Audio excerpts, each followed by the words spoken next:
Hi అండి. Welcome back to Rudru videos. ఇక్కడ చూడండి, వరలక్ష్మి వ్రతం రోజు నేనైతే పద్మం వేసాననమాట. అండ్ ఇక్కడ కూడా తామర పువ్వుల ముగ్గు వేసాను. కానీ ఇక్కడైతే మామిడి కొమ్మలు తెంపేటప్పుడు మామిడి కొమ్మ పడి ముగ్గు కొంచెం చెరిగిపోయింది.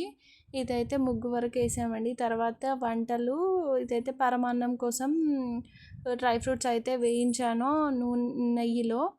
అండ్ దాని తర్వాతకి వీటిని పరమాన్నం వండుకునేటప్పుడు దీన్ని ఇది ఏదైతే వేయించుకున్నానో ఇదంతా దానిలో కలిపేసాను.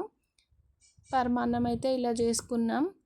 చాలా వంటలు చేశానండి ఆ రోజు. కాకపోతే ఇవన్నీ తీయడానికి నాకు పాసిబుల్ కాలేదు. ఎందుకనంటే తీయడానికి ఎవరు లేకుండే ఆ రోజు. సో కష్టమైంది. సో అందుకనే నేనైతే ఎక్కువ అంటే అప్లోడ్ చేయలేదు ఏమేమి వంటలు చేసామో. జస్ట్ ప్లేట్లో సర్వ్ చేసేటప్పుడు మాత్రమే తీసాను. ఇదైతే పరమాన్నం అండి. నెక్స్ట్ గారెలు కూడా చేశాను. అండ్ ఇంకా నేను పూర్ణంతో కూడా చేశాను. అవిని తీయలేదు వీడియో. ఇదైతే పులిహోర తాలింపు పెట్టుకొని పులిహోర అయితే కలిపేసుకుంటున్నా. మా మమ్మీ అయితే కలుపుతున్నారు. మా మమ్మీ హెల్ప్ చేశారు కాబట్టి నాకైతే తెలియలేదు. బట్ ఇంకా అయినా చాలా పని అయింది. అండ్ ఇంకోటి ఏంటంటే వీడియోస్ తీయడానికి అసలు ఎవరు లేకుండే.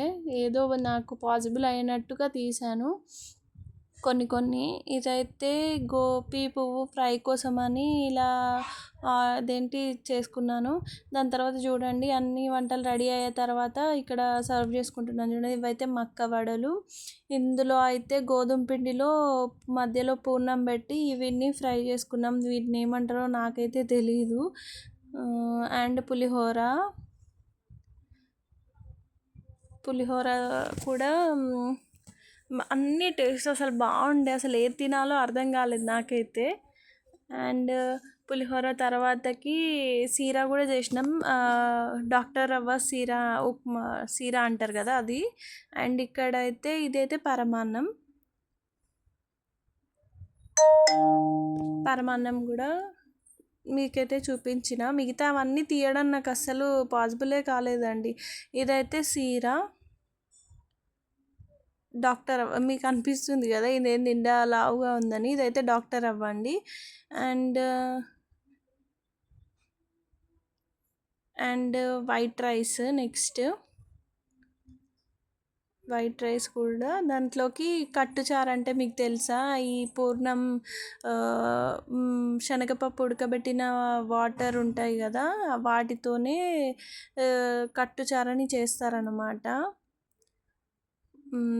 అది చేసుకున్నాం ఇంకా మేమైతే ఆ రోజు. నేను ఇంకా దద్దోజనం కూడా చేసినాను. ఇదే దద్దోజనం.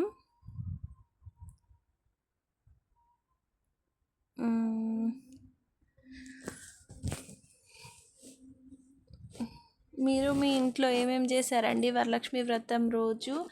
మేమైతే ఇవి చేసినాం. ఇదైతే గోపి పువ్వు ఫ్రై.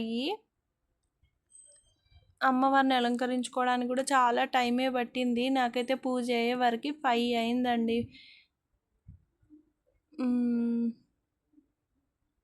ఇక్కడ ఉంది కదా, ఈ దాంట్లోనే ఉంది కట్టుచారు.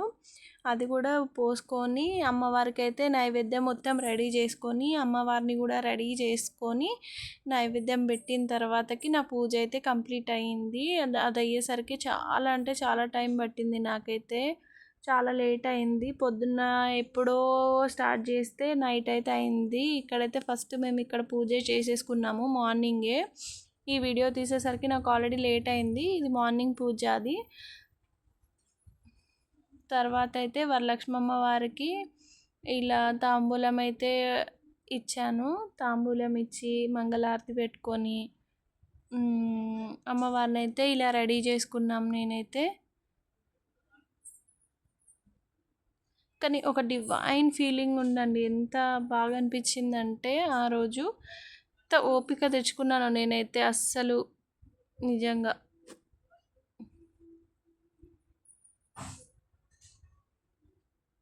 ఇక్కడ చూడండి, అమ్మవారికి బియ్యం పోసి నేనైతే ఇక్కడ నెయ్యి దీపం వెలిగించాను.